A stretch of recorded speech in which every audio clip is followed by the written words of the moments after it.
Now, the question on many people's minds is why famous rapper, Yeezy maker, and reality TV husband Kanye West would want to run for president.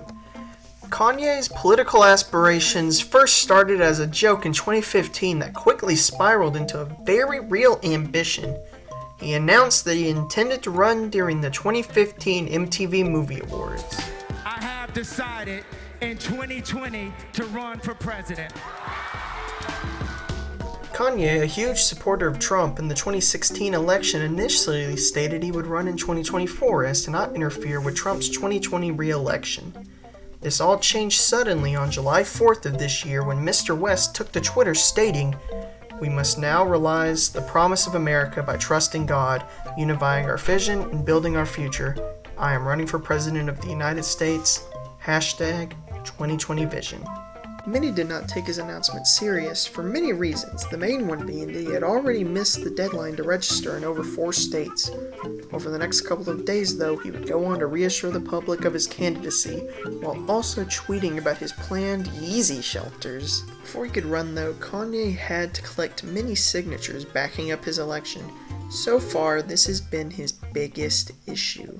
Over the past months, he's been bumped from both the New Jersey and South Carolina ballots over false signatures.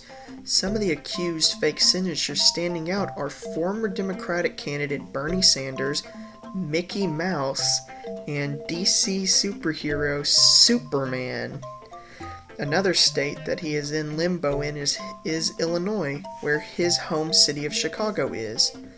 As of now, the validity of his signatures is being investigated, and a final decision on whether he will be allowed to run on the Illinois ballot will be decided by the end of the month of August. Kanye will be running as an independent candidate under the birthday party, with running mate Michelle Tidball, a relatively unknown small-town pastor from Cody, Wyoming.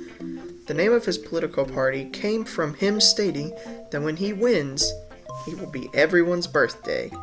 Many have described his political views as skewing Republican with Democratic values. Among his political beliefs, he is pro-abortion, though only slightly, pro-Second Amendment, pro-immigration, and very against the death penalty. Oh, and also pro-cannabis. Now, if you're like me, you have a lot of burning questions about this whole Kanye president thing that you know you're not going to be able to find answers to on the internet.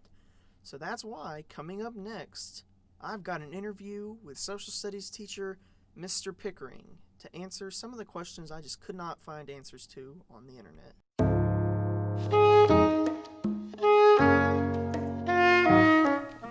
Hi, my name is Aaron Pickering. I'm a teacher in the Social Studies Department at Oak Ridge High School. I teach AP European History, AP World History, and World History and Geography.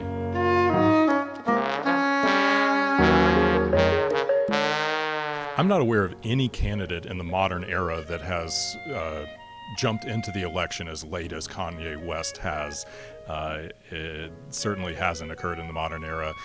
Something this late has never really been successful, to the best of my knowledge, even in earlier eras either.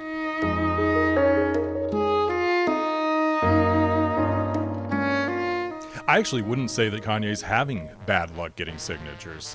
In fact, there are reports that some other pretty heavy hitters in politics are helping Kanye get signatures and meet the deadlines to get on the ballots.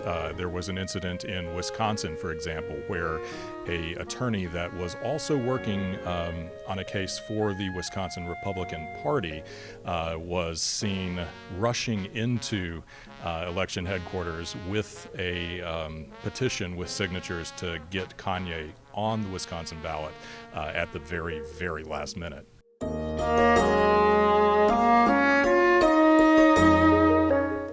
I highly doubt that Kanye, aside from getting in the news, and I think that's probably what Kanye wants, is going to have any significant impact on the election.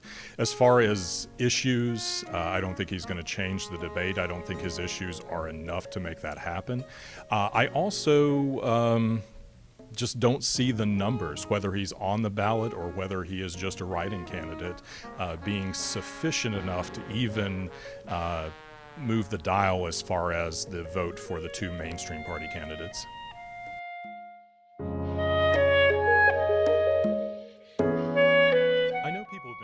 About Kanye drawing votes off of the other candidates, I don't think that that's going to happen in any meaningful proportion. I think the Kanye vote is going to be a protest vote of folks that probably would have voted for a third-party candidate anyhow. Maybe a few people who hadn't thought about coming out for the election that would, with Kanye on the ballot. I know some people are speculating at this point that perhaps the reason that some of the Republican operatives have been involved in some of the signature operations is that they think that it's going to draw votes away from the Democratic candidate, Joe Biden. I don't give much credence to that. I don't think the numbers are there for Kanye to really make a big difference. I've been Aaron Pickering for WCAT. Thank you for watching. After my interview with Mr. Pickering, I decided to hold a poll on Instagram asking, would you vote Kanye as president? After 24 hours and 33 votes, 79% of the voters agreed that they would not give their vote to Kanye as president.